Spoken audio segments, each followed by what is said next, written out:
Hello everyone, welcome to my channel. I hope कि आप सब ठीक होंगे और अपने एग्जाम की तैयारी आप कर रहे होंगे। तो जैसा कि मैंने आपको कल वाली वीडियो में बताया था कि हम most important questions with answer करेंगे, तो आज ये वाली वीडियो हमारी उसी के रिगार्डिंग है। तो ये PEG E142 अंडरस्टैंडिंग ड्रामा है। तो आज हम इसके इम्पोर्टेंट क्वेश्चन करेंगे। जैसा कि मैंने आपको बताया था जो क्वेश्चन नंबर फर्स्ट है, ये ब्लॉक नंबर 1 में से आएगा, जिसमें कि शॉर्ट नोट्स ही होंगे जिसमें।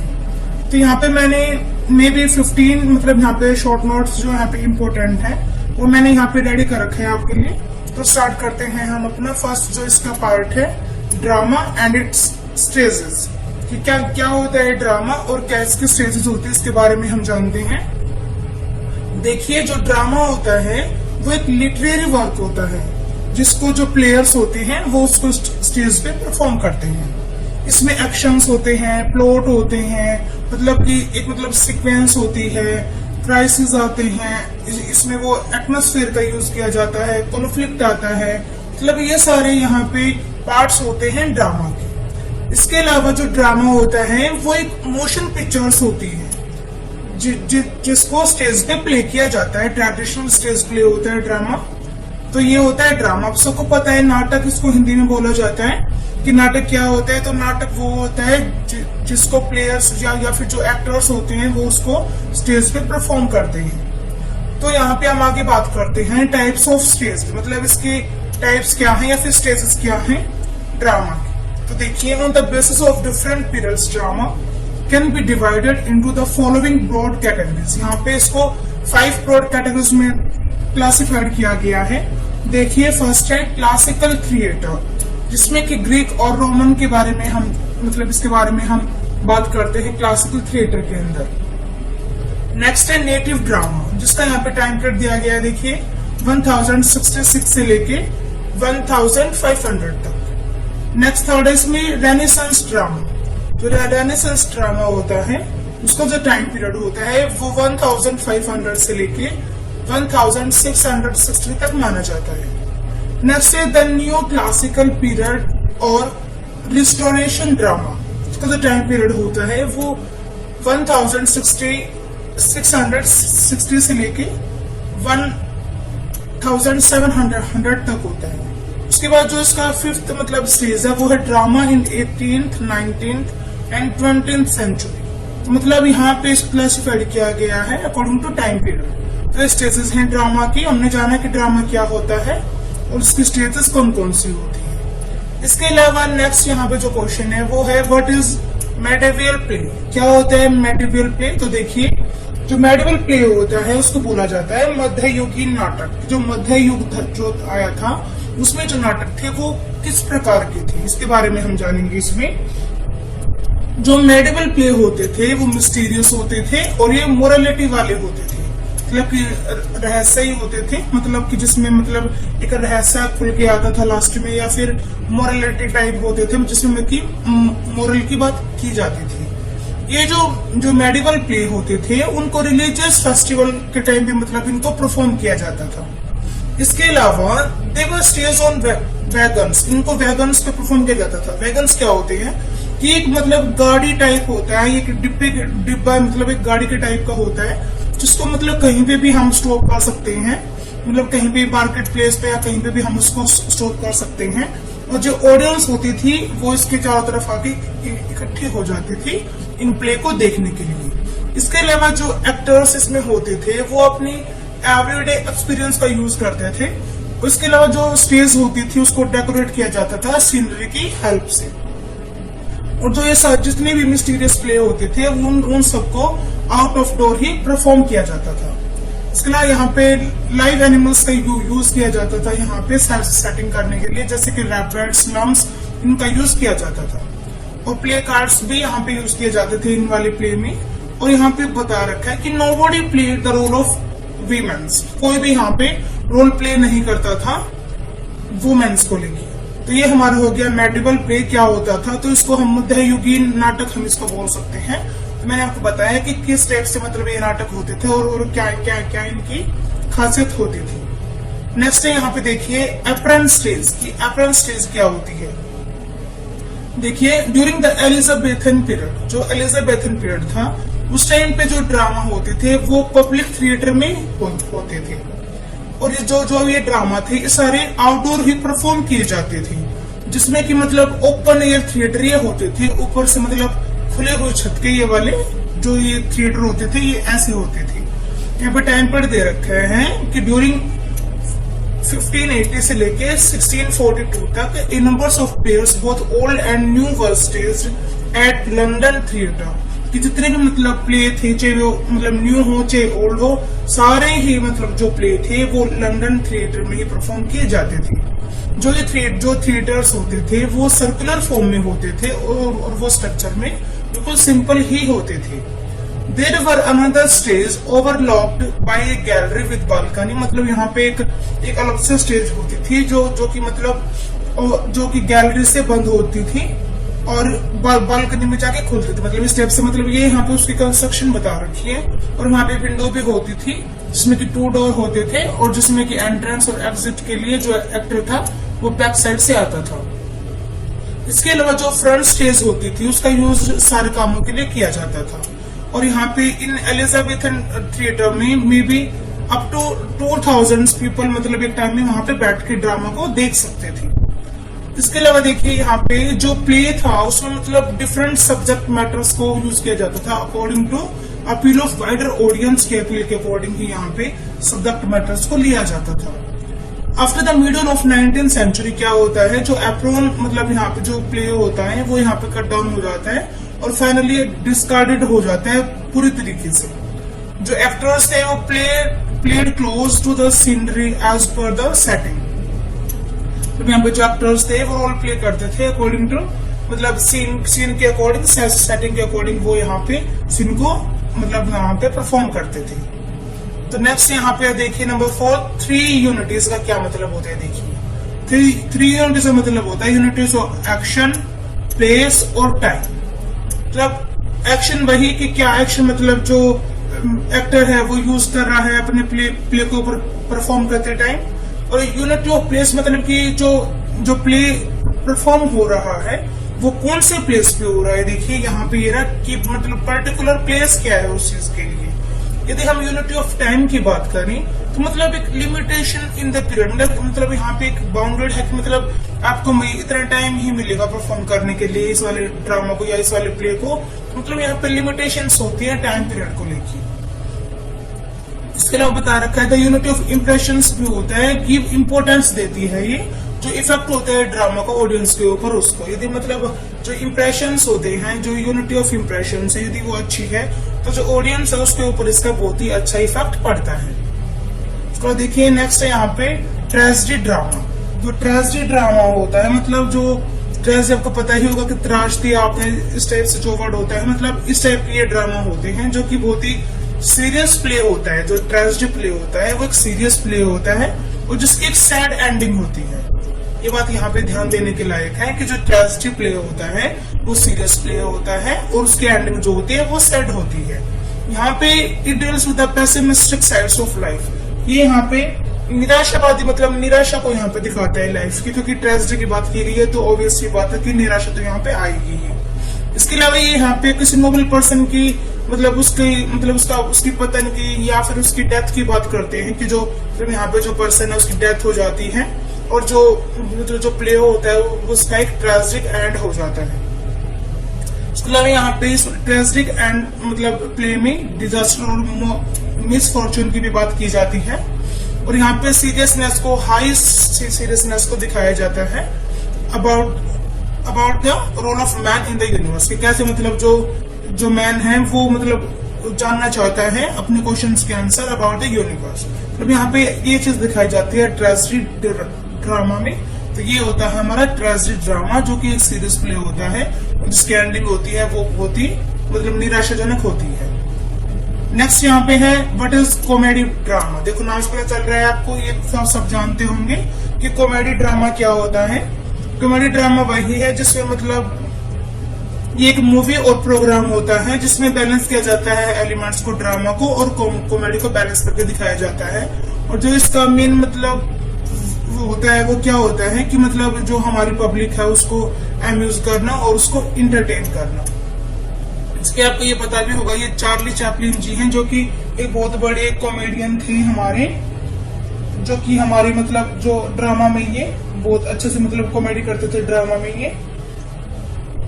और ये 20th सेंचुरी के ये मोस्ट फेमस कॉमेडियन ये रहे हैं, चार्ली चैपलिन। इसके अलावा यहाँ पे मैंने बता रखा है कि जो मतलब जो एम होता है कॉमेडी का वो क्या होता है, वो मतलब इसकी एंडिंग हैप्पीली होती है ड्रामा की, या फिर ये पीपल्स को मतलब हंसाता है, और ये लाइट हार्टेड होता है और पीपल को ये हैप्पी कर देता है। ये इसका मेन इशू होता है कॉमेडी प्ले का। तो ये हो गया हमारा कॉमेडी प्ले, आप इसको देख लेना एक बार, इजी है, मैं इसलिए मतलब इसको इतना सा बता रही हूँ। आई होप कि आपको मतलब क्लियर हो गया होगा टॉपिक। नेक्स्ट है यहाँ पे देखिए ट्रेजी कॉमेडी। ट्रेजी कॉमेडी क्या होती है, देखिए जो ट्रेजी कॉमेडी होती है वो एक लिटरेरी जर्न होती है, जिसमें हम ट्रेजिक और कॉमिक हम दोनों फॉर्म का यूज करते हैं। मतलब कि ट्रेजिक वही मतलब कोई नेगेटिव चीज, और कॉमिक मतलब हंसी मजाक, हम दोनों को हम यहाँ पे एक साथ ही देखते हैं। तो मतलब यहाँ पे देखिए जो ये ड्रामेटिक लिटरेचर की हम बात करते हैं, इसमें हम देखते हैं कि जो ट्रेजिक प्ले होता है उसमें कॉमिक एलिमेंट्स भी होते हैं, और वो क्यों होते हैं, ताकि वो जो ओवरऑल मूड होता है और सीरियस प्ले होता है वो उसको भी एक मतलब हैप्पी एंडिंग उसको दे देता है। जो आपने भी देखा होगा मतलब कोई भी मतलब मूवी या फिर मतलब कोई भी ऐसे कोई ड्रामा आपने देखा हो कि मतलब स्टार्टिंग में तो हमको दिखेगा हाँ भी ट्रेजिक है, मतलब यहाँ पे मतलब ट्रेजिक दिखाई गई है, बट लास्ट उसकी एंडिंग क्या होती है, वो हैप्पीली होती है, तो उसको ही बोला जाता है ट्रेजिक कॉमेडी। इसे मतलब यही कॉमेडी इन ऑडियंस मतलब हम देखते हैं, और जो ह्यूमन सफरिंग मतलब यहाँ पे ह्यूमंस ने सफर किया है, और लास्ट टाइम मतलब वो मतलब कि यहाँ पे जो लाफ्टर हमको देखने को मिलती है, तो ये होता है हमारी ट्रेजी कॉमेडी।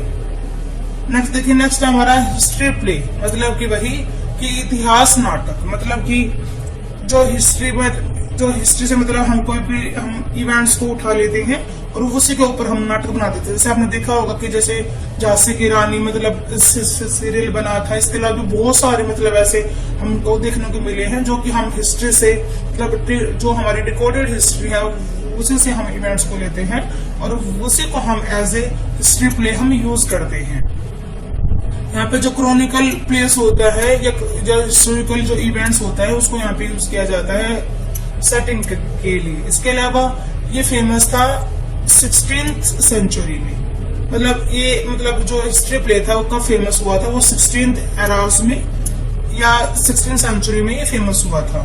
और ये हिस्ट्री से मतलब ये प्ले डिराइव्ड होता है, और इसमें जो इवेंट्स और कैरेक्टर्स होते हैं वो दोनों मिलकर यहाँ पे प्ले को परफॉर्म करते हैं। यहाँ पे एग्जांपल दे रखा है, देखिए हेनरी फोर्थ, ये शेक्सपियर का ग्रेटेस्ट हिस्ट्री प्ले है। जो हेनरी फोर्थ ये प्ले है, ये शेक्सपियर का हिस्ट्री प्ले का एग्जांपल है यहाँ पे। नेक्स्ट देखिए, नेक्स्ट है what is poetic drama. Poetic drama क्या होता है?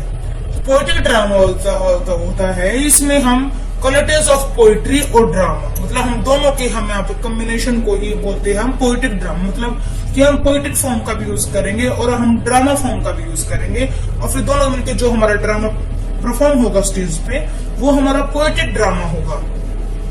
देखिए यहाँ पे मतलब क्या होता है कि जो ये पोइटिक ड्रामा होता है, कॉम्बिनेशन होता है क्वालिटीज ऑफ पोइट्री का और ड्रामा का, that gives deep impact of dramatist emotions on the reader, मतलब बहुत अच्छा ये मतलब डीप इम्पैक्ट डालता है रीडर के ऊपर, जो ड्रामा करने वाले हैं उसके इमोशंस का। इसके अलावा यहाँ पे दिखा रखा है कि मतलब जो पोइट्री कंबाइंस विद ड्रामा हो जाता है, जब जो तो वहाँ पे जो सीरियसनेस होती है वो बहुत ज्यादा बढ़ जाती है इन ट्रेजेडी में, और actor feels comfortable to learn poetic dialogue. जो एक्टर होता है वो बहुत ही कंफर्टेबल फील करता है पोएटिक डायलॉग को बोलते टाइम पे। इसके अलावा यहाँ पे इसके बारे में बता रखा है ये पोएटिक ड्रामा के बारे में, आप देख लेना एक बार। ये यहाँ पे कुछ एग्जांपल्स है इसके, देखिए रीडर्स टू द सी, ये भी मतलब पोएटिक ड्रामा का एक एग्जांपल है। इसके अलावा इसका जो एम बता रखा है कि पोएटिक ड्रामा का एम क्या होता है, टू एंटरटेनिंग द पब्लिक, मतलब एंटरटेन करना पब्लिक को। और इसके अलावा द एलिजाबेथन ड्रामा जो थे उनका एम भी क्या था कि वो एंटरटेन करे सिंपल काइंड को या सिंपल पब्लिक को, वो जनरल पब्लिक को वो इंटरटेन करे। इसके अलावा नेक्स्ट देखिए यहाँ पे है एपिक थिएटर। जो एपिक थिएटर होते हैं देखिए वो क्या होते हैं, it is a narrative drama. ये होता है जिसमें कि human beings is object of inquiry in the drama. जो ह्यूमन बीइंग होता है वो यहाँ पे इंक्वायरी करता है इस वाले ड्रामा में। The term epic theatre was first used Germany में यूज की गई थी 1920 में। इसके अलावा जो ये एपिक थिएटर मतलब ये जो एपिक थिएटर नाम से मतलब ये हमारा टॉपिक है, ये एक थिएट्रिकल मूवमेंट था ये, जो कि मिड 20th सेंचुरी में इसको देखा गया था। It was concerned with inspiring the audience to see the world way it is. मतलब ये इंस्पायर करता है ऑडियंस को कि वो वर्ल्ड को देखे जैसे वो देखना चाह रहे हैं, जिस तरीके से वो देखना चाह रहे हैं। इसके अलावा यहाँ पे इसमें बहुत सारी टेक्निक्स का यूज किया जाता है जो यहाँ पे दिखाई गई है। मतलब यहाँ पे पुअर और यहाँ पे caption, obvious set, actors speaking with audience members and the actors stepping out of their roles. हमें बताया गया कि मतलब जो यहाँ पे मतलब बहुत सारे यहाँ पे टेक्निक्स का यूज किया जाता है इस वाले प्ले में, ये चीज यहाँ पे दिखाई गई है। इसके अलावा यहाँ पे दिखाया गया है कि मतलब जो एक्टर्स होते हैं वो यहाँ पे मल्टीपल कैरेक्टर का यहाँ पे रोल प्ले करते हैं। जैसे कि जो जैसे स्टेज पे दिख रहा है उनको वैसा मतलब एज वो रियल में वो ऐसे ही होते जैसे उस स्टेज पे परफॉर्म करते। देखिए ये यहाँ पे इसका एग्जांपल है एपिक थिएटर का। ये हम बात करें इसके अलावा एपिक थिएटर के बारे में, इसमें यूज ऑफ पुअर ऑफ और आयरॉनिक एक्टिंग का यूज किया जाता है। इसमें मूविंग सेल्स का यूज किया जाता है। जो एक्टर्स होता है वो प्लेइंग मल्टीपल कैरेक्टर्स का मतलब वो प्ले यहाँ पे रोल प्ले करता है। और जो एक्टर होता है वो इंटर एक्टिंग करता है ऑडियंस के साथ। देखिए यहाँ पे ये मतलब ध्यान देने की बात है, जो एक्टर होता है वो मतलब कम्युनिकेट करता है ऑडियंस के साथ। और यहाँ पे डायरेक्ट एड्रेसेस किया जाता है सोशल इश्यूज के बारे में, क्या मतलब जो सोशल यहाँ पे मुद्दे हैं जिनको लेके बात की जाए, तो मतलब यहाँ पे ऑडियंस से पूछा जाता है इस वाले नाटक में एपिक थिएटर में। नेक्स्ट देखिए, नेक्स्ट यहाँ पे थिएटर ऑफ अब्सर्ड। क्या होते हैं थिएटर ऑफ अब्सर्ड? देखिए मतलब अब्सर्ड का मतलब होता है बेतुका या फिर जो हास्य से मतलब जो हंसी से रिलेटेड हो वो जो ये होते हैं। ये theatre of absurd was a theatrical movement था ये भी एक, जिसको adapted by Albert Camus theory of absurd to the stage.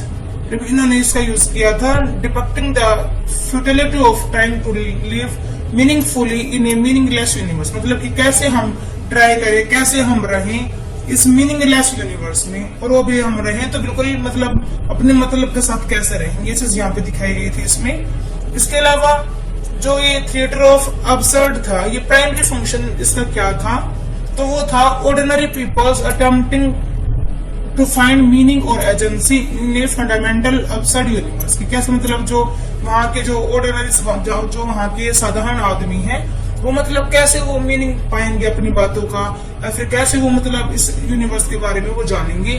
तो ये सब इसमें हमको देखने को मिलता है। इसके अलावा यहाँ पे जो ऑडियंस होती है वो एग्जामिन करती है अपनी लाइफ के बारे में और डिटरमाइन करती है बहुत सारे मतलब टॉपिक्स के बारे में जो कि एग्जिस्ट करते हैं उनकी लाइफ के रिगार्डिंग। तो ये देखिए यहाँ पे इसकी पिक्चर है, तो ये इसके एग्जाम्पल दे रखे हैं यहाँ पे थिएटर ऑफ अब्सर्ड के। देखिए ये एग्जाम्पल से इसके इनको आप एक बार देख लेना। इसके अलावा जो अब्सर्ड जो प्ले होते हैं वो concern themselves with themes of futility के बारे में बात करते हैं, वो अनकेयरिंग यूनिवर्स के बारे में बात करते हैं, एक्टिव और पैसिव आइसोलेशन के बारे में बात करते हैं from the society and relationships, और communication as a meaning of connections के बारे में भी ये बात करते हैं। नेक्स्ट है हमारा origin of tragedy and comedy, कि कैसे मतलब ओरिजिन हुआ है ट्रेजेडी का और कॉमेडी का, ये हमारा टॉपिक है नेक्स्ट।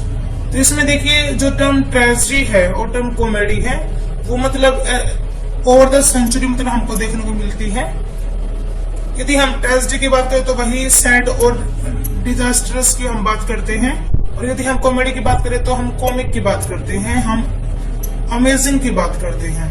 मतलब अम्यूजिंग मतलब जो हमें खुशी देती है वो सब होता है इसमें। तो ये इसका मतलब कैसे मतलब कहाँ से ये वर्ड निकला है इसके बारे में मतलब ये सब इसके बारे में रहेगा। ट्रेजेडी आपको पता ही है मतलब कुछ सैड मतलब टॉपिक होता है ये, और वही कॉमेडी मतलब किसी को हंसाना, किसी को हैप्पी करना। ये सारी बात यहाँ पे है, एक बार आप इसको देख लेना इसके बारे में, origin of tragedy and comedy. Next देखिए, नेक्स्ट यहाँ पे व्हाट इज मेलोड्रामा, कि मेलोड्रामा क्या होता है। तो देखिए, जो मेलोड्रामा होता है उसको बोला जाता है सनसनीखेज नाटक।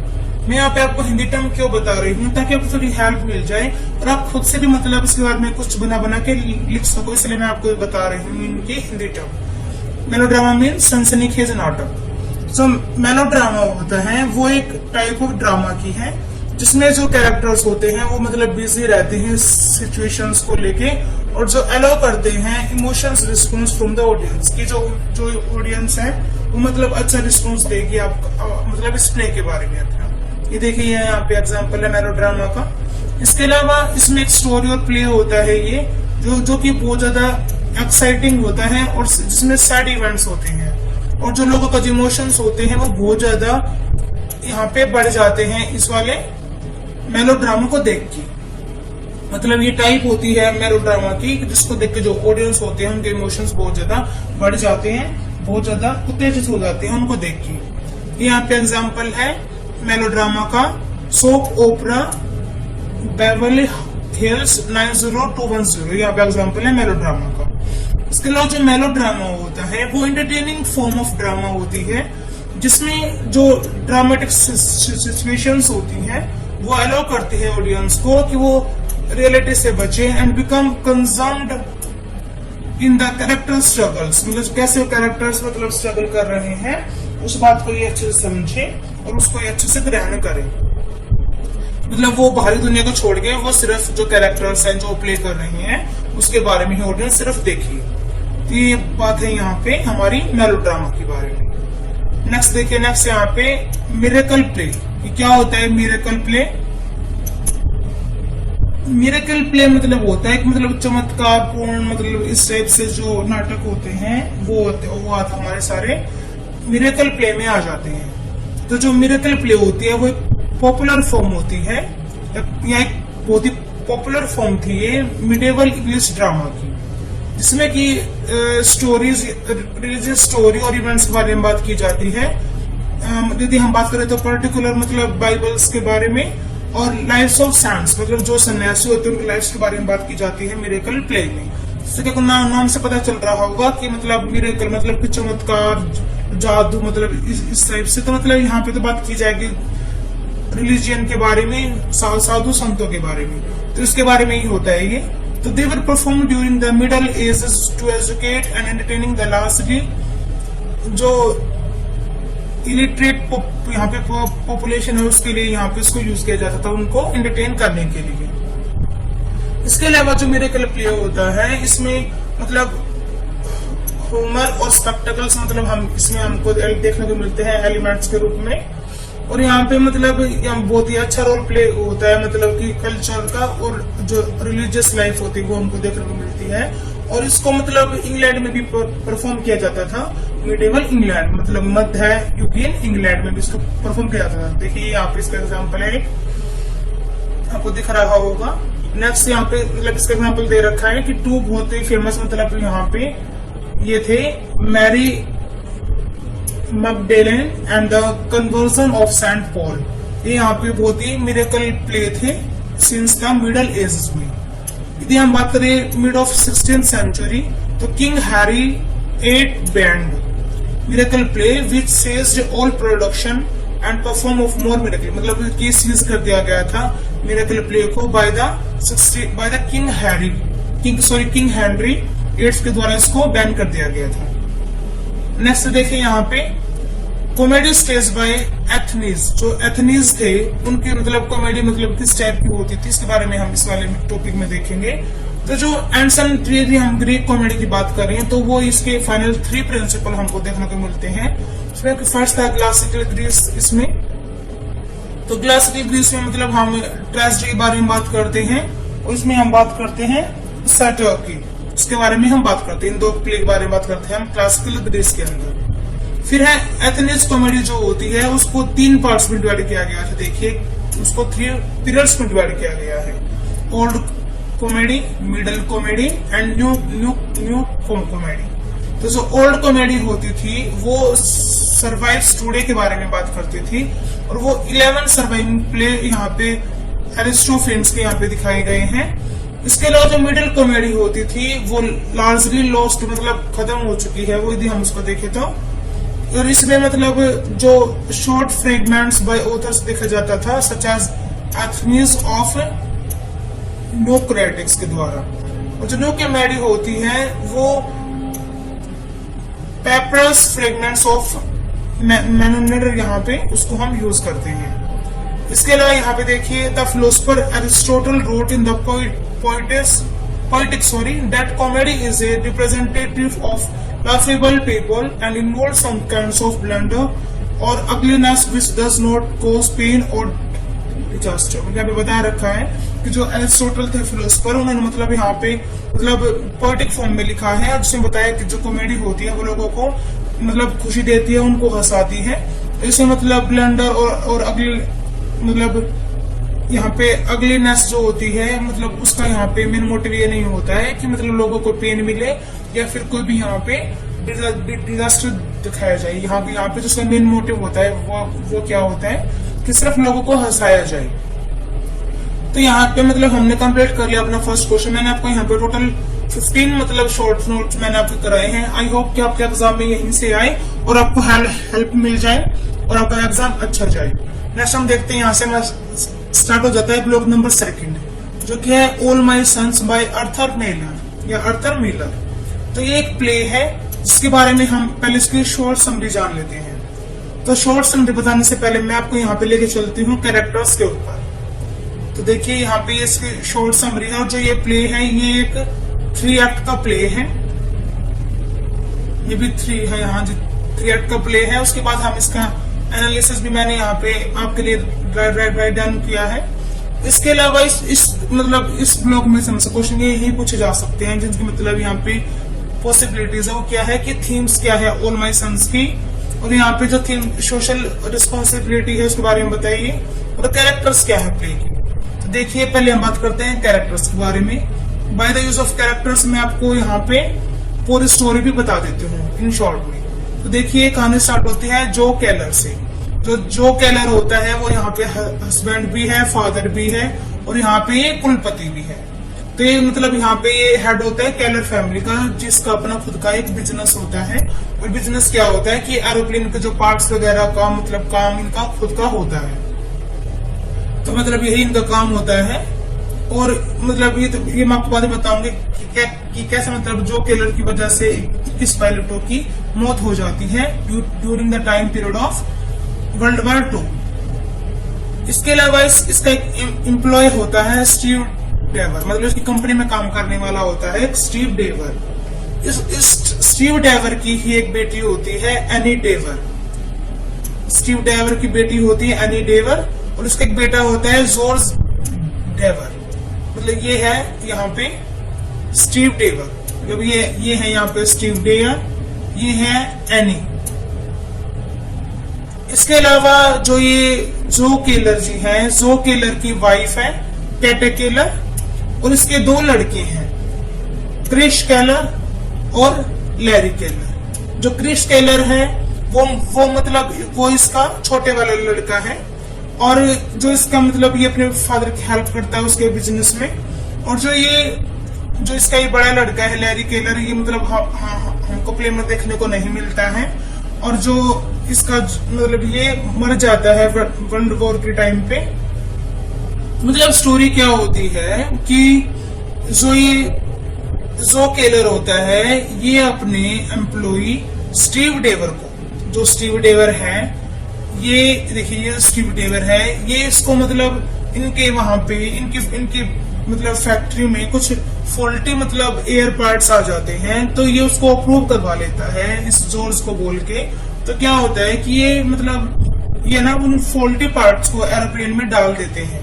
तो एज अ रिजल्ट क्या होता है कि जो 21 पायलट्स जो उस एरोप्लेन में बैठे होते हैं वो due to this faulty parts जो एरोप्लेन जो होता है वो क्रैश हो जाता है, और उसमें बैठे हुए पूरे मतलब जो 21 पायलट होते हैं वो सारे मर जाते हैं।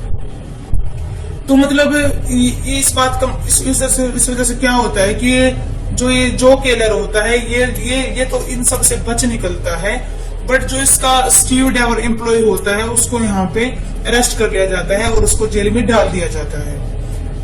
तो जो ये इसका लड़का होता है जॉर्ज डेवर, ये मतलब ये कहीं पे बाहर घूमने गया हुआ होता है, मे भी पढ़ाई के लिए बाहर गया हुआ होता है। तो जब भी अपने घर पे वापस आता है तो ये अपने फादर से मिलने के लिए जाता है। ये जॉर्ज डेवर अपने फादर से मिलने के लिए जाता है।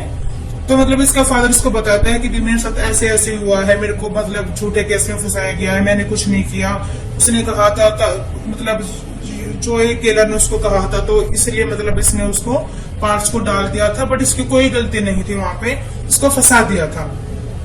तो मतलब ये जो जॉर्ज यहाँ पे डेवर होता है, ये जोए टेलर के घर पे जाता है, मतलब घर पे जाता है। तो ये सारी बातें मतलब जो ये एनी होती है, ये पहले तो इस लैरी केलर से मतलब लव करती थी, बट ये जब ये मर जाता है तो ये इसके छोटे भाई क्रिश केलर से ये लव करने लग जाती है। तो ये सारी बातें इसको बताती है कि मेरे भाई तुम्हारे घर पे आ रहा है, तो थोड़ा संभल के रहना। और साथ साथ में अपने भाई के साथ ये भी आ जाती है एनी भी आ जाती है साथ साथ में। तो ये मतलब जब ये सारी बातें होती हैं, तो ये जो कैटा केलर होती है ये सोचती है, ये मतलब अपने हस्बैंड जो को बोलती है कि आप बच के रहना, अभी वो आने वाला है जो, और देखिए पता नहीं क्या कुछ वो बोलेगा क्या कुछ नहीं बोलेगा। मतलब ऐसी मतलब टेंशन से चलती रहती है। तो ये तो जब जॉर्ज आता है तो वो जो को बोलता है कि भाई तेरी वजह से मेरे फादर को मतलब यहाँ पे सजा हो गई है, वो जेल में है। तो मतलब वो इनको भला बुरा सुनाता है। तो फिर बाद में क्या होता है कि जो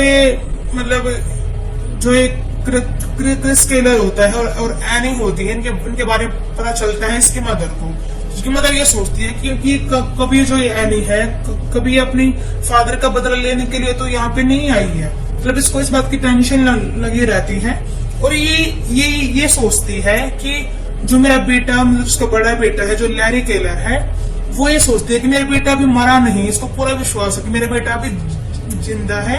मतलब ये इस बात को मानने के लिए रेडी नहीं थी कि जो मेरा बेटा है वो मर गया है, बट वो मर चुका था। और इस बात की पुष्टि कब होती है कि वो मर गया है, जो ये एनी होती है, एनी को एक लेटर मिलता है जो कि लैरी केलर ने ही लिखा था। और उसमें मतलब लिखा गया था कि मतलब जो 21 पायलट मरे हैं वो मेरे फादर की वजह से मरे हैं, तो इसलिए मैं भी जीना नहीं चाहता हूँ। तो मतलब इस वाले लेटर से तो ये बात कंफर्म हो जाती है जो लैरी केलर है वो मर चुका है। तो इस लेटर को जो ये मतलब जो क्रिश होता है ये मतलब सबके सामने पड़ता है। वहां पे कैटा केलर भी होती है और ये हमारा ये जो केलर भी होता है, क्रिस केलर भी होता है और एनी भी होती है। तो मतलब सबके सामने ये लेटर पढ़ा जाता है।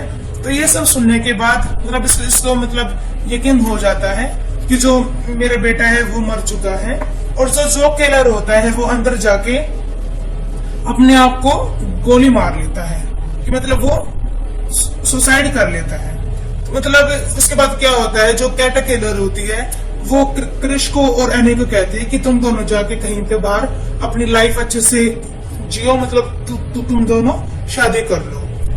तो मतलब ये आत्महत्या करने से पहले ये सोचता है मतलब जो केलर होता है कि जो पायलट मरे थे वो सारे भी तो मेरे मतलब ऑल माई सन्स है ना, मतलब वो सारे मेरे बेटे जैसे ही हैं।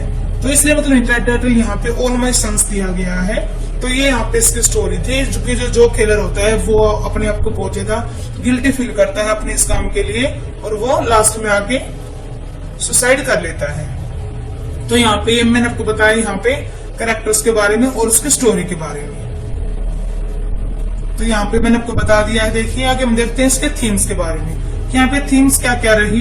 तो देखिए थीम्स में फर्स्ट है कि सोशल रिस्पॉन्सिबिलिटीज, मतलब यहाँ पे सबकी रिस्पॉन्सिबिलिटीज हैं कि वो अपने सोसाइटी को लेके कुछ अच्छा करें और वो उसको लेके रिस्पॉन्सिबल रहे। उसके बाद यहाँ पे सेकंड यहाँ पे ट्रेजेडी हो सकती है कि मतलब यहाँ पे ट्रेजेडी हुई कि जो उसका पेरेंट्स मतलब उसको जेल में जाना पड़ा था, जो उसका यंग सन था वो भी मतलब मर गया था। और जो मतलब यहाँ पे जो उसके स्वीट हार्ट थी, यानी मतलब जो लैरी टेलर की यहाँ पे ये गर्लफ्रेंड थी, इसको भी मतलब उसको खोना पड़ा था। मतलब ये सारा हमारा ट्रेजेडी में आ जाएगा। नेक्स्ट यहाँ पे गिल्ट भी है, मतलब यहाँ पे देखे तो हम मतलब जो कैरेक्टर यहाँ पे जो केलर है उसको मतलब गिल्ट फील होता है, जो क्रिस है उसको भी गिल्ट फील होता है। इसके अलावा नेक्स्ट यहाँ पे मनी, मतलब ये सब कुछ खेल हुआ तो ये क्यों हुआ था कि जो फॉल्टी जो पार्ट्स थे जो कि एरोप्लेन में ऐड किए गए थे वो सही मतलब कि उन्होंने पैसे बचाने के लिए या फिर ज्यादा पैसा कमाने के लिए उन्होंने ये काम किया था। तो यहाँ पे मनी भी हमारे एज ए थीम है। नेक्स्ट यहाँ पे लव है जो थीम है, क्योंकि जो और जो कैरेक्टर थे वो अपने बच्चों को प्यार करते थे बहुत ज्यादा। और इसके अलावा यहाँ पे कैरेक्टर्स बीच में भी यहाँ पे लव दिखाया गया है। नेक्स्ट यहाँ पे होप, कि जो होप जो कैरेक्टर थी उसको होप थी जो मेरे बेटा है वो मरा नहीं है, वो एक दिन जरूर से जरूर वापस आएगा, मतलब उसको यहाँ पे होप रहती है इस चीज की। लास्ट में आके उसकी ये बात बिल्कुल प्रूफ हो जाती है कि उसका बेटा जो है वो मर चुका है। नेक्स्ट है ब्रेवी एंड सेक्रीफाइस, यहाँ पे मतलब दिखाया गया है, मतलब उसकी सासपूर्ण भी कहानी भी दिखाई गई है और यहाँ पे सेक्रीफाइस भी दिखाया गया है लैरी टेलर का, कैसे मतलब उसने पूरी मतलब साहस के साथ उसने अपनी लाइफ को यहाँ पे सेक्रीफाइस कर दिया था 121 पायलट्स को लेके। तो यहाँ पे ये हमारी थीम्स हो गई है। इसके अलावा मैं आपको एक बार इसकी मतलब जो शॉर्ट सम देखो मैंने आपको बता तो दी है पूरी स्टोरी की स्टोरी क्या है, फिर मैं एक बार आपको यहाँ पे धीरे धीरे स्क्रॉल कर देती हूँ, आप इसको देख लेना कि कहाँ से स्टार्ट होता है। देखिए प्ले जो और फ्रैंक और जिम ये उनके पड़ोसी होते हैं जो केलर के, तो ये बैठ के मतलब बात कर रहे होते हैं अपने घर के पीछे के साइड में। तो यहाँ से प्ले स्टार्ट होता है। देखिए मैं यहाँ पे इसको धीरे धीरे स्क्रॉल कर रही हूँ, आप इसको देख लेना एक बार। आई होप मतलब इसकी स्टोरी थोड़ी इंटरेस्टिंग है, आपको इसी समझ में भी आ गई होगी। इसके अलावा यहाँ से स्टार्ट हो जाता है, यहाँ पे एक्ट के अकॉर्डिंग मैंने यहाँ पे समरी भी यहाँ पे एड ऑन कर रखी है, आप एक बार इसको भी देख लेना। उसके बाद यहाँ पे एनालिसिस है इसको भी आप एक बार देख लेना। नेक्स्ट हम देखते हैं हमारा ब्लॉक नंबर 3 के बारे में, जो कि ब्लॉक नंबर 3 है हमारा। देखिए हाफवे हाउस जो हमारा ये प्ले है ये मोहन राकेश जी ने लिखा है। तो देखिए जो ये हाफवे हाउस मतलब जो प्ले है मोहन राकेश का, इसको हमने हिंदी में पढ़ा भी होगा पहले आधे अधूरे नाम से, जो कि 1969 में ये पब्लिश हुआ था। आधे अधूरे नाम से है ये हाफवे हाउस। मतलब इस वाले प्ले में क्या बताया गया है कि मतलब कैसे मतलब जो अर्बन लाइफ होती है उसमें कैसे मतलब कि यहाँ पे सोशल चेंज आए हैं, जो मतलब फैमिली मेंबर्स होते हैं उनको मतलब खुद से मतलब नहीं होता है, सब अपने आप में एक दूसरे से बिजी होते हैं, पास रह के भी सब दूर हो जाते हैं आज के टाइम में। इसके अलावा जो ये प्ले है इसको 3 पार्ट्स में डिवाइड किया गया है। यहाँ पे मतलब डिफिकल्टीज दिखाई गई है फैमिलीज के बारे में, ये मिडिल क्लास फैमिली में कैसे मतलब इश्यूज आते हैं, टाइम टू टाइम कैसे यहाँ पे सब कुछ चेंज हो रहा है, ये सब बताया गया है इस वाले प्ले में। इसके अलावा देखिए हम बात करते हैं यहाँ पे कैरेक्टर्स के बारे में। तो यहाँ पे जो मेन कैरेक्टर है वो सावित्री और महेंद्र नाथ, ये इसका हस्बैंड है, ये दोनों मतलब कपल है, ये हस्बैंड वाइफ। इनके यहाँ पे बड़ी बेटी है पिन्नी, फिर है अशोक, इनका बेटा अशोक है और उनकी छोटी डॉटर है किन्नी। मतलब ये यहाँ पे कैरेक्टर है सावित्री, महेंद्र नाथ, पिन्नी, अशोक और किन्नी। तो देखिए इनकी ये एक मॉडर्न टाइप फैमिली इनकी होती है और ये एक न्यूक्लियर फैमिली भी होती है, जिसमें कि ट्रेडिशनल मतलब यहाँ पे कुछ भी नहीं होता है, सब एक दूसरे से मतलब अलग अलग ही रहते हैं, यदि बात करते हैं तो वो सिर्फ झगड़ते ही हैं। तो हम बात करते हैं इसके स्टोरी के बारे में। जो यहाँ पे सावित्री होती है, जो इसका हस्बैंड होता है महेंद्र नाथ, वह कोई भी काम नहीं करता है, वह घर पे ही बैठा रहता है। तो यहाँ पे इसके अलावा जो इसकी ये मतलब जिसका बेटा होता है उसकी भी एज हो जाती है कमाने की, बट वो कमाता नहीं है, बट वो पूरा दिन बस अपना फोन ही देखता रहता है। इसके अलावा जो सावित्री थी वो अपने घर में कमाने वाली एकमात्र मतलब साधन थी यहाँ पे, बट वही मतलब अर्न करती थी अपनी पूरी फैमिली के लिए। और जो इसकी बेटी थी पिन्नी, उसने अपनी माँ के मतलब इसके माँ का कोई फ्रेंड था मनोज, मतलब ये उससे बहुत ज्यादा बड़ा था, ये मनोज जो था, पिन्नी ने उसी से शादी कर ली थी अपने से बहुत बड़े उम्र के मतलब आदमी के साथ इसने शादी कर ली थी बिन्नी ने। और इसकी लाइफ मतलब बहुत ही उलझन भरी थी और मतलब बहुत ही दुख भरी इसकी लाइफ बन गई थी शादी के बाद। इसके अलावा जो इसकी यंग डॉटर की नी थी ये मतलब स्कूल लाइफ मतलब ये स्कूल लाइफ में ही ये भी चल रही थी, बट ये अपनी लाइफ से कुछ ज्यादा ही ऊपर हो गई थी, मतलब ये बिगड़ गई थी एक टाइप से यदि हम बोले तो। ये इसकी डॉटर किन्नी मतलब तो उसकी फैमिली देखिए, जो बिन्नी है वो मतलब शादी करके चली गई है, बट उसकी लाइफ में खुश नहीं है। जो इसका बेटा है अशोक वो भी कोई काम नहीं करता है, और जो डॉटर किन्नी है उसको घर में प्यार नहीं मिल रहा है, इसी वजह से वो बहुत ज्यादा चिड़चिड़ी हो गई है। और जो सावित्री है उसको अपने मतलब वो अपने हस्बैंड से हमेशा मतलब उखड़ी रहती है, और वो ये सोचती है कि जो उसका हस्बैंड है वो इसके लिए परफेक्ट नहीं है, तो वो मतलब बाहर मतलब ऑप्शन ढूंढने लग जाती है। तो इसके अफेयर हो जाते हैं मतलब कि यहाँ पे 3-4 जनों के साथ, जैसे कि मनोज के साथ, सिंघानिया के साथ और जगमोहन के साथ इसके अफेयर्स हो जाते हैं। तो मतलब एक दिन ये अपने घर पे अपने बॉस को बुलाती है सिंघानिया को। तो जो सिंघानिया होता है वो मतलब आता है इनके घर पे, मतलब ये इसको चाय पे बुलाती है अपने बेटे की मतलब जोर की बात करवाने के लिए, बट इसका बेटा इसके साथ मतलब अजीब अजीब बातें करता है इसके बॉस के साथ। तो वो बॉस मतलब नाराज होकर वहां से चला जाता है। तो ऐसा होने के बाद जो सावित्री है वो अपने बेटे को मतलब बहुत ज्यादा डांटती है कि मैं तेरे लिए तो मतलब इसको यहाँ पे लेके आई थी, और ताकि मतलब जो मिल जाए तेरे को इनकी वजह से, बट तूने तो इनसे भी अच्छे से बात नहीं की, मतलब ऐसे ऐसे चलता रहता है। इसके अलावा जो ये सावित्री होती है ये मतलब अपने हस्बैंड को कुछ भी नहीं मानती है, और ये हमेशा मतलब उससे लड़ाई झगड़ा ही करती रहती है। इसके अलावा जब मतलब एट लास्ट में क्या होता है कि जो सावित्री होती है वो मतलब जगमोहन के साथ मतलब सोचते हैं कि हम यहाँ से कहीं दूर चले जाते हैं। तो लास्ट में ये जुनेजा के साथ ऐसा सोचती है, बट मतलब इसके अफेयर रहे 3-4 जनों के साथ, तो ये मतलब लास्ट में जाने की सोचती है, बट फिर ये वापस आ जाती है। जो जुनेजा होता है वो इसके घर पे आके सब कुछ महेंद्रनाथ को बता देता है कि जो तेरी वाइफ है उसके तो मतलब शादी से पहले भी मतलब फ्रेंड थे, और अभी भी उसके बहुत सारे फ्रेंड्स हैं, तो वो एक अच्छी मतलब लेडीज नहीं है, मतलब इस तरह से वो यहाँ पे पूरा मतलब एक तरीके से हम बोले तो मतलब उसको सावित्री का बिल्कुल पूरा मतलब यहाँ पे भांडा फोड़ देता है महेंद्रनाथ के सामने। मतलब यहाँ पे ये इसकी स्टोरी रही है। तो लास्ट में आके मतलब ये दोनों फिर भी मतलब कॉम्प्रोमाइज कर लेते हैं अपनी लाइफ को लेके, और दोनों एक ही घर में एक छत के नीचे ये दोनों रहने लग जाते हैं। फिर सोचते हैं मतलब कि कोई किसी के लिए भी परफेक्ट नहीं होता है, सब में मतलब कमियां होती हैं, सब मतलब आधे अधूरे हैं, कोई भी पूरा नहीं है। तो इसी वजह से इस प्ले का नाम यहाँ पे आधा अधूरा रखा गया है, और इसको हाफ वे हाउस कहा गया है।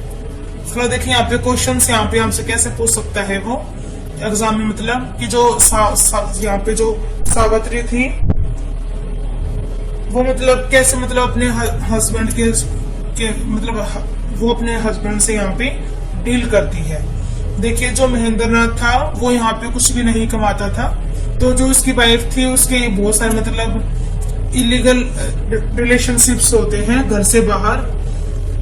तो जो मतलब वो इसके पीछे रीजन क्या था कि जो सावित्री थी वो ये सोचती थी कि जो उसका हस्बैंड है वो उसकी नीड को पूरा नहीं कर सकता है, तो मतलब इसी वजह से वो कुछ भी काम नहीं करता था महेंद्रनाथ। तो इसी वजह से उसको मतलब घर पे बहुत ज्यादा उसकी बेइज्जती की जाती थी बात के ऊपर। इसके अलावा जो सावित्री थी वो एक मतलब एम्बिशियस वो एक लेडी थी जो कि अपनी एक रेपुटेशन चाहती थी सोसाइटी में, और ये मतलब जो यहाँ पे जो महेंद्रनाथ था वो बहुत ज्यादा मतलब एक कमजोर था, और वो हमेशा अपने फ्रेंडों के साथ मतलब बातों में लगा रहता था, उनके साथ ही वो घूमता रहता था।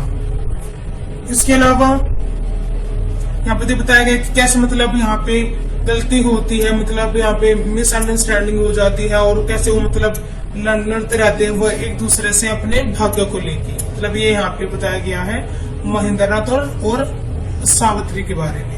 उसके बाद यहाँ पे दिखाया गया है कि सेंट्रल इश्यूज क्या है इस वाले हाफ वे हाउस। तो यहाँ पे सेंट्रल इशू क्या है, crisis of identity and breakdown of communications in human relations and resultant tragic effect of boredom and despair constitute the themes of Rakesh play आधे अधूरे, which is the but is the best play. मतलब जो इसका ये play है इसमें मतलब जो सेंट्रलेशन क्या है वो है identity and breakdown of communication in human relationship, कि हम बात नहीं करते हैं आपस में, तो इससे हमारे जो रिलेशंस है वो खराब हो जाते हैं और हम अपने आइडेंटिटी को लेके भी हम मतलब सोचने के लायक हो जाते हैं कि क्या हमारे आइडेंटिटी है, इसको लेके भी हमारे अंदर क्राइसिस पैदा हो जाते हैं।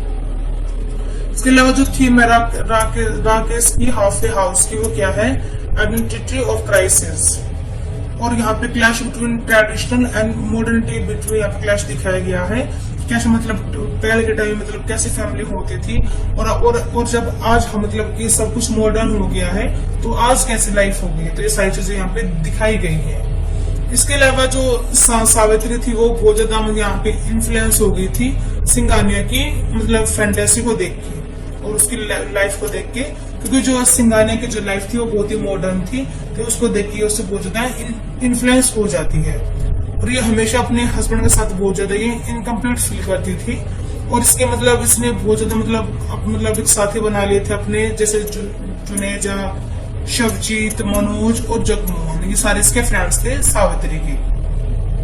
इसके अलावा यहाँ पे मतलब क्लैश का रहा क्या, यहाँ पे डिफरेंस पर्सपेक्टिव रहे हाफ वे हाउस में, तो देखिए वो क्या है कि यहाँ पे clash between egos of husband wife दिखाए गए हैं। कैसे मतलब उनमें टेंशन रहती है, सफोकेशंस वो फील करते हैं, डिसइंटीग्रेशन रहता है रिलेशंस के बीच में। यहाँ पे इस चीज को दिखाया गया है कि जो इंडियन कल्चर होता है और जो मॉडर्निटी है उन दोनों में क्या मतलब डिफरेंस हो जाता है या फिर क्या यहाँ पे क्लैश हो जाता है दोनों के बीच में, जिसको यहाँ पे दिखाया गया है इस वाले प्ले में। इसके अलावा यहाँ पे दिखाया गया है मतलब बताया गया है कि जो फैमिली होती है उसको लेके मतलब हमको मतलब बहुत ज्यादा पॉजिटिव रहना चाहिए और मतलब कि हमें अपने जो रिलेशंस होते हैं हमारी फैमिली को लेके वो हमको हमेशा अच्छे बनाए रखने चाहिए। इसके अलावा बताया गया है कि लव और जो कॉम्प्रोमाइज होते हैं ये दोनों चीज ऐसी चीज है जो हमारे फैमिली सिस्टम को बनाए रखती है, हमारे इंडियन फैमिली सिस्टम को। इसके अलावा यहाँ पे एंडिंग के बारे में बात की गई कि एंडिंग कैसे रही है, तो वो मैंने आपको बता दी थी यहाँ पे कि एंडिंग पे मतलब जो प्ले होता है वो स्टार्टिंग भी टेंशन के साथ ही होता है और ये एंड भी टेंशन के साथ ही होता है। और जो इसका जो मतलब पेनफुल रहा इसका जो एंडिंग होती है वो मतलब अपने फ्रेंड के साथ जाने के बजाय वो वापस अपने घर पे आ जाती है और ये सोच मतलब कि वो कॉम्प्रोमाइज कर लेती है कि कोई भी मतलब पूरा नहीं होता है, वो सब आधे अधूरे ही होते हैं। तो ये थी हमारी ब्लॉक नंबर 3 की समरी जो मैंने आपको कराई हाफ वे हाउस की। आई होप कि आपको समझ में आ गई होगी और इस रिलेटेड जो मैंने आपको क्वेश्चन बताए हैं ये सारे इंपॉर्टेंट क्वेश्चंस हैं। इसके अलावा यदि और भी कोई क्वेश्चन आएगा तो आप आई होप कि आप बना के लिख दोगे, मैंने आपको इस तरीके से बताया है। नेक्स्ट है ये हमारा ब्लॉक नंबर 4 है, the trial of Dedan Kimathi by Ngugi wa Thiong'o. तो ये जो हमारा ये ब्लॉक नंबर 4 है, पहले हम इसकी शॉर्ट समरी देखेंगे द ट्रायल ऑफ ददन किमाथी की। तो देखिए जो ये ट्रायल ऑफ ददन किमाथी है ये बहुत ही मतलब एक पावरफुल प्ले है जो कि न्योगी वातियांगो ने लिखा है और जिसको 1976 में फर्स्ट टाइम इसको परफॉर्म किया गया था। ये जो प्ले है ये बेस्ड है the trial of execution of Dedan Kimathi के ऊपर ये बेस है। जो ये ददन किमाथी थे ये केनिया फ्रीडम फाइटर थे, ये जिन्होंने एक मोमो मतलब ये रिबेलियन ये इनका विद्रोह था जो कि इन्होंने ब्रिटिश कॉलोनियल रूल के खिलाफ किया था 1950 में।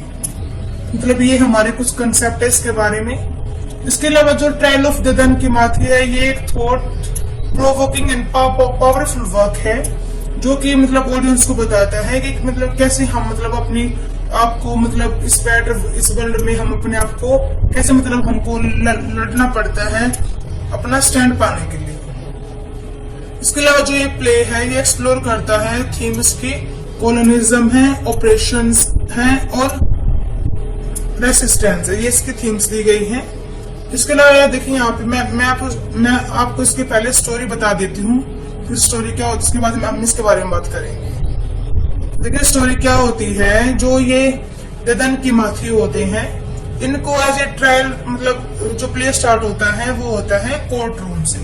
इनको एज ए ट्रायल के रूप में इनको कोर्ट में लाया जाता है। तो उस कोर्ट में वहां पे शाह हेंडरसन मतलब बैठे होते हैं एज ए जज। तो मतलब इनका ब्लेम क्या होता है कि आपके पास गन, इनके पास मतलब गन थे तो वो इलीगल थे या नहीं, मतलब कि इनके पास है ना बिना लाइसेंस की गन थी किमाथी के पास। तो इनसे मतलब पूछा जाता है कि आपके पास गन थी तो डू यू फील गिल्टी और नॉट गिल्टी। तो मतलब ये उल्टे जो किमाथी होते हैं ये जज को ही बोलते हैं कि ये केनिया की मतलब ये यहाँ पे ये प्लेस है, केनिया के यहाँ पे पीपल्स हैं, तो आप यहाँ पे मतलब आप एक ब्रिटिश यहाँ पे क्या कर रहे हो, आप इंग्लैंड से हो तो आप यहाँ पे क्यों बैठे हो यहाँ पे जज की पोस्ट पे, यहाँ पे तो किसी केनिया के मतलब जज को होना चाहिए। तो मतलब ये ऐसे ऐसे बोलते हैं उस जज को। तो मतलब जो जज होता है वो काफी से चिढ़ जाते हैं, तो मतलब वो इसको मतलब इनको टॉर्चर रूम में लेके जाते हैं, इन पे बहुत सारे अत्याचार करते हैं, मतलब ऐसे ही मतलब चलता रहता है। बट ये फिर भी नहीं मानते हैं और ये अपनी बात पे अड़े रहते हैं। इसके अलावा इन्हें मतलब इन बिटवीन मतलब इनसे जेल में मिलने के लिए मतलब 4 विजिटर्स आते हैं, जिसमें सबसे पहले तो शाह हेंडरसन ही आते हैं। मतलब ये इनको बहुत ज्यादा मतलब अपन डिसाइड करने की कोशिश करते हैं कि भाई तू हमारे साइड आ जा, हम मतलब कि हम तेरे लिए बहुत काम करेंगे। पर जो देदन के माथे होते हैं वो नहीं मानते हैं, ये एक फ्रीडम फाइटर होते हैं और मतलब इन्होंने ठान ली थी कि ये अपने कहना देश को आजाद करवा के ही मानेंगे। मतलब इन्होंने ऐसा सोच लिया था बिल्कुल। फिर मतलब ये शाह हेंडरसन के साथ इनकी मतलब वही मतलब तू मैं हो जाती है। तो जो शाह हेंडरसन होते हैं वो इनको एक थप्पड़ भी मार देते हैं और इनको टॉर्चर रूम में इनको टॉर्चर किया जाता है बहुत ज्यादा। उसके बाद इनसे बैंक एग्जीक्यूटिव मिलने के लिए आते हैं। जो बैंक एग्जीक्यूटिव होते हैं वो इनको लालच देते हैं कि भाई हम तुम्हारे बैंक में मतलब कि अकाउंट खुलवा देंगे या फिर शेयर्स वगैरह हमको तुमको दे देंगे। बट फिर भी ये नहीं मानते हैं देदन के माथी, क्योंकि ये मतलब ये लालची नहीं थे, ये सिर्फ अपने देश को ही आजाद करवाना चाहते थे। इसके लिए जो थर्ड विजिटर यहाँ पे आते हैं वो एक पॉलिटिशियंस आते हैं एक इंडियन के साथ, मतलब एक इंडियन भी होता है उनके साथ। मतलब ये इनको बोलते हैं कि भाई तो इनकी बात मान ले, फिर जो मतलब ये हमको मतलब आजाद करवा देंगे इंडिया के जैसे ही, मतलब ऐसा कुछ होता है। बट ये फिर भी नहीं मानते हैं। और लास्ट में एक पुजारी आता है चर्च का, मतलब जो चर्च में होते हैं वो प्रीस्ट टाइप का आता है, वो बोलता है कि भाई इनकी बात मान ले तो फिर मतलब ये मतलब चर्च में सबको आने जाने की मतलब ये मतलब परमिशन दे देंगे, चाहे जो काला हो चाहे गोरा हो, ये सबको मतलब चर्च में आने की परमिशन दे देंगे। बट के माथे फिर भी नहीं मानते हैं। इनको तक मतलब कि सिर्फ एक ही जिद थी कि अपने देश को बिल्कुल आजाद करवाना है। तो मतलब जो अंग्रेज होते हैं वो उनसे डर जाते हैं कि ये तो मानने वाला नहीं है। तो फिर क्या होता है, इनको दोबारा से कोर्ट रूम में लाया जाता है एज ए ट्रायल के रूप में। तो मतलब फिर इनसे पूछा जाता है कि भाई डू यू फील गिल्टी और नॉट। तो मतलब फिर यहाँ पे मतलब फिर दोबारा से ये मतलब वैसी बातें करते हैं जज के साथ। तो उसके अलावा यहाँ पे मतलब इनके साथ इनके जो और भी मतलब बहुत सारे इनके सहयोगी मतलब खड़े हुए थे कोर्ट रूम में। तो वहां पे क्या होता है कि मतलब एक यहाँ पे लड़की होती है जो भी मतलब वो भी फ्रीडम फाइटर ही होती है। तो वो लड़की एक गन पास करवाती है एक बॉय के थ्रू, और वो मतलब उस बॉय के थ्रू जो वो गन थी वो आगे जाती है ऑरेंज सेलर के पास। मतलब मेन मोटिव इनका क्या था कि उस गन को देदन के माथे तक पहुंचा दे और वहां पे मतलब फायरिंग करके इनको वहां से फ्री करवा लिया जाए। तो इन बिटवीन मतलब ये काम चलता रहता है। बट जो ये लड़का जिसको ये गन देती है वो उस लड़के को गन ट्रांसफर करने से पहले इसको वहां पे पकड़ लिया जाता है। इन बिटवीन जो किमाथी होता है उसको यहाँ पे मतलब कि फांसी की सजा इसको सुना दी जाती है, और वो भी बिल्कुल मतलब उसी टाइम पे उसको फांसी देने की सजा इसको यहाँ पे सुना दी जाती है। तो फिर क्या होता है कि मतलब कि जैसे जब देदन की माथे को फांसी की सजा हो जाती है तो जो ये गर्ल होती है जो ये फ्रीडम फाइटर होती है और इसके साथ में जो और भी मतलब फ्रीडम फाइटर्स आए हुए थे वो सब मतलब कि कोर्ट रूम की मतलब छत के ऊपर करके ही फायरिंग करते हैं। और जो भी मतलब ये यहाँ पे गोरे होते हैं वो सभी बाहर भाग जाते हैं यहाँ से। और जो मतलब कोर्ट रूम में जो ये मतलब जो फ्रीडम फाइटर थे सारे खड़े होके ये अपना नेशनल सॉन्ग गाते हैं। और जो केन्या यहाँ पे होता है वो यहाँ पे मतलब ये उसको एज ए फ्री मतलब ये उसको आजाद इसको घोषित कर देते हैं by the use of Dadan के माथे। तो ये इसकी स्टोरी थी। आई होप आपको समझ में आई होगी। ये भी मतलब एक फ्रीडम फाइटर थे जैसे अपने भगत सिंह हुए थे। तो मतलब ये बहुत कम एज में मतलब ये लगा लो कि आप 38 एज में ये मतलब 38 एज के थे जब इनको फांसी दे दी गई थी। मतलब कि ये एक फ्रीडम फाइटर थे। इन्होंने अपने देश के लिए मतलब बहुत ज्यादा कुछ किया था देश को आजाद करवाने के लिए। तो आप इसको एक बार देख लेना। ददन के माथे के बारे में ही है ये जो मैंने लिख रखा है, इसकी समरी है।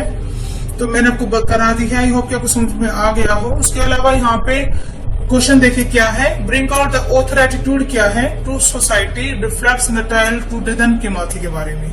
मतलब यहाँ पे जो मतलब जो एटीट्यूड क्या है ऑथर का कि जो सोसाइटी क्या देखती है कि माथी के बारे में। तो यहाँ पे देखिए बताया गया है कि जो मतलब जो यहाँ पे मतलब कैसे यहाँ पे मतलब शोषण हुआ था वहां की जो समाज था उसका, कैसे मतलब वो गरीबी में जी रहे थे, कैसे मतलब उनके साथ यहाँ पे मतलब भेदभाव किया जा रहा था, कैसे मतलब लोग भूखे मर रहे थे, गरीबी से मर रहे थे लोग, कैसे उनकी मतलब कितनी टेरेबल कंडीशंस में वो जी रहे थे। मतलब ये सब यहाँ पे दिखाया गया है इस वाले क्वेश्चन में। फिर हम नेक्स्ट यहाँ पे कि मोमो स्ट्रगल क्या था इसमें ददन की माथी, द टेल ऑफ ददन की माथी में। तो मैंने आपको बताया था ये मोमो एक रिबेलियन मतलब था, ये एक विद्रोह था जो कि ददन की माथी ने किया था। इसके अलावा यहाँ पे क्वेश्चन ये भी पूछ सकता है आपसे कि structure of broad movement in the structure of Dadan की माथी, यहाँ पे सबसे बड़ा मूवमेंट क्या था। तो जो the trial of the Dadan की माथी में जो ऑथर है वो यहाँ पे ट्राई करता है लीडरशिप और रेसिस्टेंस दिखाने का कि कैसे मतलब जो इंडिपेंडेंस मतलब स्ट्रगल किया था लोगों ने केन्या के लिए उसको आजाद करवाने के लिए। और यहाँ पे बहुत सारे लोगों ने यहाँ पे पार्टिसिपेट किया था इस वाले मोमो रेबेलियन में। इसके अलावा यहाँ पे मतलब लड़कों ने, लड़कियों ने, महिलाओं ने सब ने यहाँ पे बहुत ज्यादा सपोर्ट किया था कि सारे मतलब जो केन्या के लोग थे उन्होंने अपने इस मोमो मूवमेंट को मतलब एक्टिव करने के लिए। इसके अलावा यहाँ पे दिखाया गया कि मतलब जो कैसे मतलब फियरलेस या और डेयरिंग यहाँ पे कैरेक्टर देखने को मिले हैं हमको वुमेन्स के इस वाले प्ले में। इसके अलावा यहाँ पे जो मतलब यहाँ पे जो ये प्ले है इसमें जो वर्कर्स थे मोमो मूवमेंट के वो मतलब यहाँ पे सिक्योरिटी और सर्विलांस को दिखाते हैं कि कैसे मतलब जो यहाँ पे लीडर थे जो कि ददन की माथी थे वो मतलब कैसे मतलब एक स्पेसिफिक इंडिविजुअल बन जाते हैं इस मूवमेंट को लेके। तो मतलब ये चीज यहाँ पे दिखाई गई है और कैसे मतलब उनको यहाँ पे पनिशमेंट दी गई उनके इस काम के लिए। इसके अलावा यहाँ पे लास्ट क्वेश्चन जो है वो है कि डार्क कॉन्टिनेंट क्यों कहा गया है अफ्रीका को।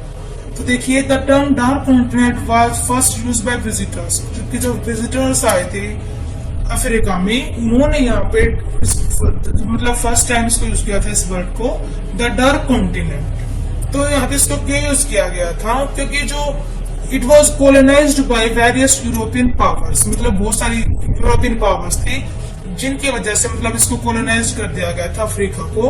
और पॉलिटिकल क्लेम्स यहाँ पे किए गए थे वर मेड ऑन द इस टेरिटरी की जो ये टेरिटरी है उसके ऊपर बहुत सारे यूरोपियन पावर्स ने और पॉलिटिकल क्लेम्स यहाँ पे किए गए थे। और इसके अलावा जो मतलब यहाँ पे जो ट्रैवलर्स थे वो ज्यादा नहीं जान पा रहे थे इस वाले कॉन्टिनेंट के बारे में, इस वजह से इन सब ने अफ्रीका को द डार्क कॉन्टिनेंट कह के बुलाया। इसके अलावा यहाँ पे कुछ और भी रीजन है। देखिए कि जो यहाँ के इनहेबिटेड जो पीपल्स थे वो प्रिमिटिव थे और वो अनसिविलाइज्ड पीपल्स यहाँ पे रहते थे। दस they call dark Africa dark, इसलिए वो अफ्रीका को डार्क बोलते थे। इसके अलावा जो अफ्रीकन्स थे वो मैजिक में बिलीव करते थे और वो बहुत सारे रिचुअल्स और कस्टम्स में भी बिलीव करते थे वो। तो इसलिए these are associated with black, इसलिए इनको ब्लैक के साथ जोड़ा गया था। और इसके अलावा एक रीजन और भी है कि जो स्किन्स होती थी यहाँ की जो पीपल्स है उनकी वो डार्क कलर की होती थी। इसी वजह से यही रीजन है कि जो अफ्रीका है इसको द डार्क कॉन्टिनेंट के रूप में जाना जाता है या इसको ये नाम दिया गया द डार्क कॉन्टिनेंट, अफ्रीका को डार्क कॉन्टिनेंट इसी वजह से कहा गया है। तो यही रीजन इसके पीछे रहे। तो यही हमारी आज की वीडियो थी। आई होप कि आपको समझ में आ गया होगा मेरा सारा कंटेंट और आपके लिए हेल्पफुल रहे मेरा द्वारा बताया गया सारा कंटेंट। तो एक बार हम अभी स्टार्टिंग पे चलते हैं। तो ये देखिए, हमने इस वीडियो में आज टोटल मतलब हमने मे बी 5 और 6 क्वेश्चन मैंने आपको कराए हैं, बट इन 5 और 6 क्वेश्चन में हमने पूरी बुक को कवर कर लिया है, जिसमें कि टोटल 4 ब्लॉक्स थे। मैंने आपको अकॉर्डिंग टू मतलब क्वेश्चन पेपर कराए हैं। फर्स्ट क्वेश्चन वही शॉर्ट नोट्स जो कि मैंने आपको यहाँ पर टोटल 15 कराए हैं। देन हमने ऑल माई सन्स की समरी की और उसके रिगार्डिंग जो भी इम्पोर्टेंट क्वेश्चन हमने वो किए। फिर हमने अपने ब्लॉक नंबर 3 किया जो कि हाफ वे हाउस था बाय द मोहन राकेश। फिर हमने लास्ट वाला किया था देदन के माथी वाला। तो मतलब यहाँ पे हमने अपना फुल बुक हमने रिवीजन कंप्लीट कर ली है by the use of important question answer. I hope कि आपके हेल्पफुल रहे वीडियो। इसके बाद मैं आपके लिए एक वीडियो और अपलोड करूंगी इसमें, क्योंकि मैंने आपको बताया था पहले वाली वीडियो में कि इसमें रेफरेंस पैसेज आएंगे। तो नेक्स्ट वीडियो मेरी उन सारे टॉपिक्स को लेकर रहेगी। आई होप कि आपके लिए हेल्पफुल रहे मेरा कंटेंट और आपको इसकी PDF शाम तक मिल जाएगी, तो आप इजीली उसकी हेल्प से आप पढ़ सकते हो। यदि आपके लिए हेल्पफुल रह रहा है मेरा कंटेंट तो प्लीज वीडियो को लाइक करें, शेयर करें और हमारे चैनल को सब्सक्राइब करें। Thanks everyone, thanks for watching.